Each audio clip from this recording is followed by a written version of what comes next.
Hey everyone, welcome back. I am going to show how to paint a 1/72 Airfix Vampire in a natural metal finish, in particular a high-speed RAF silver type of color. I picked this kit up really cheap, and as soon as I saw it, I knew I had to do it in a gloss finish. And so here I'm airbrushing and a primer on top of the kit here, and I'm using Vallejo primer mixed in with Future. Now the cool little thing about acrylics and acrylic primers is if you add in a gloss to them, it does make them glossy.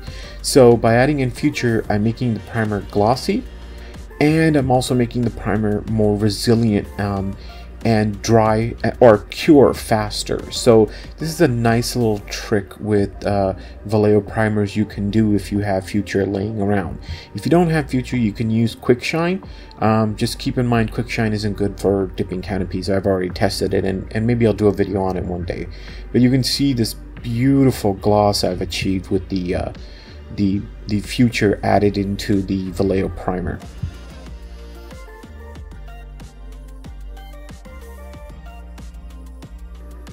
Now, one of the biggest problems with doing natural metal finishes is that any flaw will show up under the paint. The tiniest flaw will show up. So you have to go about making sure that your primer and your finish is completely smooth. So the way to do that is to sand out and almost polish the primer itself, and that's what I'm doing here. So I'm using 3000 grit sandpaper, or a sanding sponge actually. I've already checked all the seams, I've done all of that stuff, I've made sure my kit is ready to go. Here what I'm doing is, I live with cats, and I love those little fat bastards, but hair gets everywhere. Both of my cats shed ridiculously, and so hair gets everywhere. And so I will always find a hair somewhere in my build. And what I'm doing is using the 3000 grit sanding sponge is to knock out the hair, and it's not going to cause too much issues to the primer. It's gonna, it's not going to leave scuff marks, etc., things like that. And so by knocking it back, I can just get rid of those hairs or those little flaws or imperfections I find in my finish. And then I will come back in with another gloss coat of primer and make everything nice and smooth, and the finish a beautiful, nice finish for the natural metal.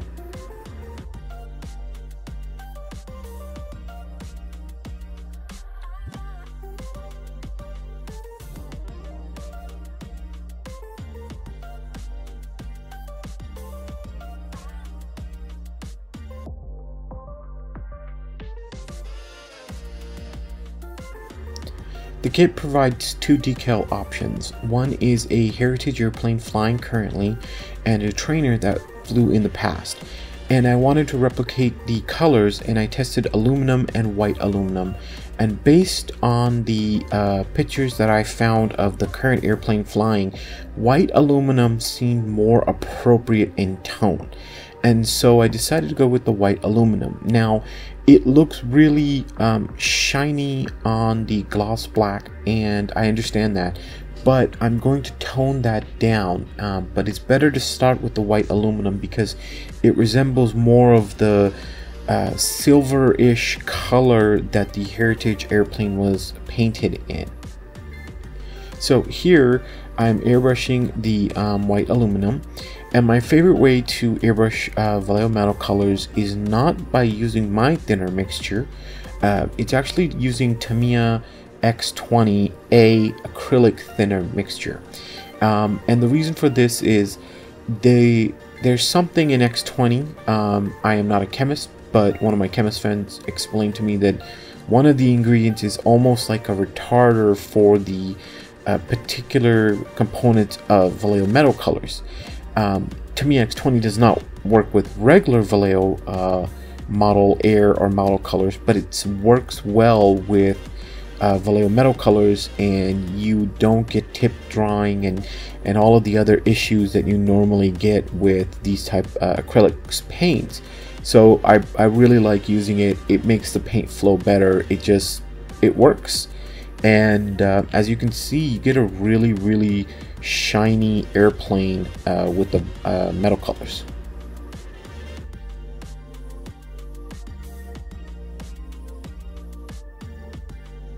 So the Heritage airplane has this lovely yellow band around the wings and the tail of the aircraft, and I just masked up the area, and I'm just going to airbrush yellow directly onto the metal colors, and I know some people don't like to do that.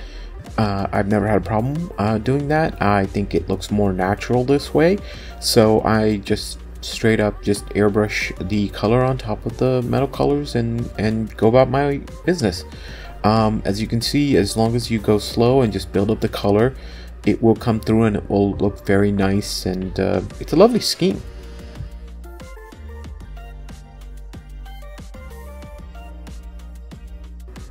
Now that I have all of the main parts painted and ready to go, I'm going to airbrush a gloss coat to protect my natural metal finish, and my favorite gloss for that purpose is AK Intermediate Gauzy Agent.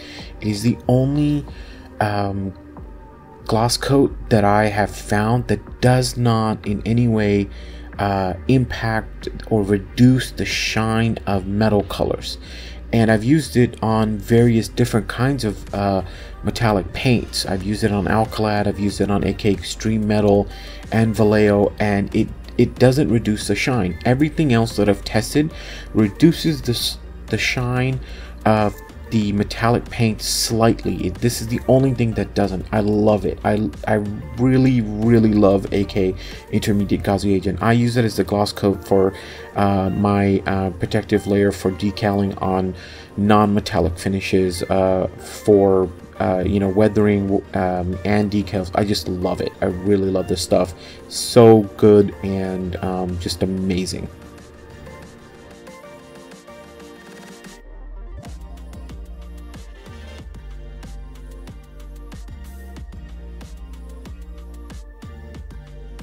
Okay, as you can see, the kit decals are on.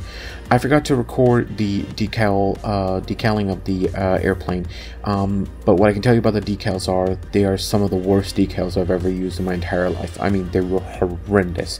They were worse than Tamiya decals, so that should tell you something. That's why I am so happy and glad that I used the Intermediate Gauzy Agent to protect my finish, because I applied so much setting solution that if it was any other gloss, I think it would have gloss varnish, I think it would have eaten through the varnish by now. So I'm so happy that I decided to use AK Intermediate for this purpose. But just horrendous decals. For the weathering, I am using Ammo by MIG's PLW Gray Wash, which is a very mild gray wash. And the reason I'm using this particular wash is, looking at the Heritage airplane, it is not heavily used. It's kept in really nice condition. I mean, it is a Heritage airplane. It's, you know, going out to air shows, so they're not going to let it get dirty. I mean, that's just right. So it's going to be in pretty nice, pristine condition. So I'm using a very neutral, I wanted a neutral wash, and that's why I'm using the gray wash. It's more of a neutral wash. The metallic wash set from Ammo has 3 colors in it: black and brown, a dark brown, and the gray that I'm using. The black would stick out too much on this build, and the brown would be too dirty for this particular airplane, so the gray was a nice in-between color.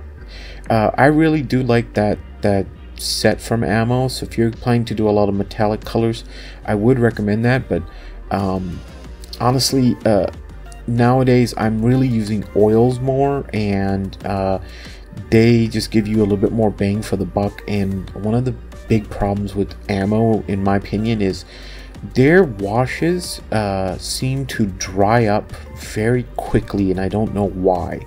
I don't find the same issue with AK washes, AK and Ammo washes in particular, but for some reason Ammo washes really just dry out, and I don't understand it. And it's a big issue. Actually, a lot of people complain about this.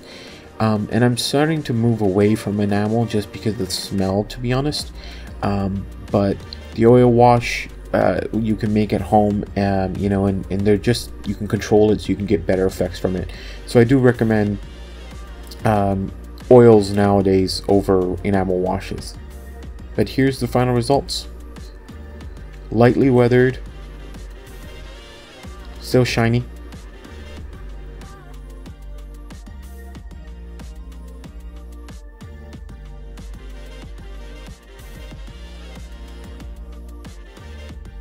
Okay, so by now you're probably thinking, wow, hey, it looks like a really nice shiny airplane, but it's not really looking like a silver type of color.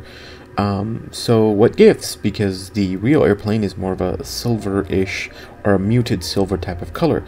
And what I'm doing here is adding in Alclad Aqua Gloss. Now, Aqua Gloss is a really nice gloss varnish. It is not as glossy as other varnishes, but it's really strong. In particular, it has this very unique effect on Vallejo Metal colors that it changes the tint of the Vallejo Metal colors slightly, but that slight change in the tint of the color really makes a big impact. So as you can see, as I'm spraying, the shininess has reduced and is starting to look more muted and a silverish. It's not a bright aluminum look anymore to it. And I know it's hard to see on camera, but hopefully the pictures do a better job.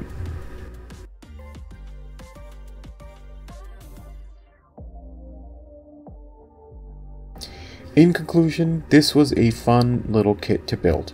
I'm not claiming that this was a Tamiya level kit.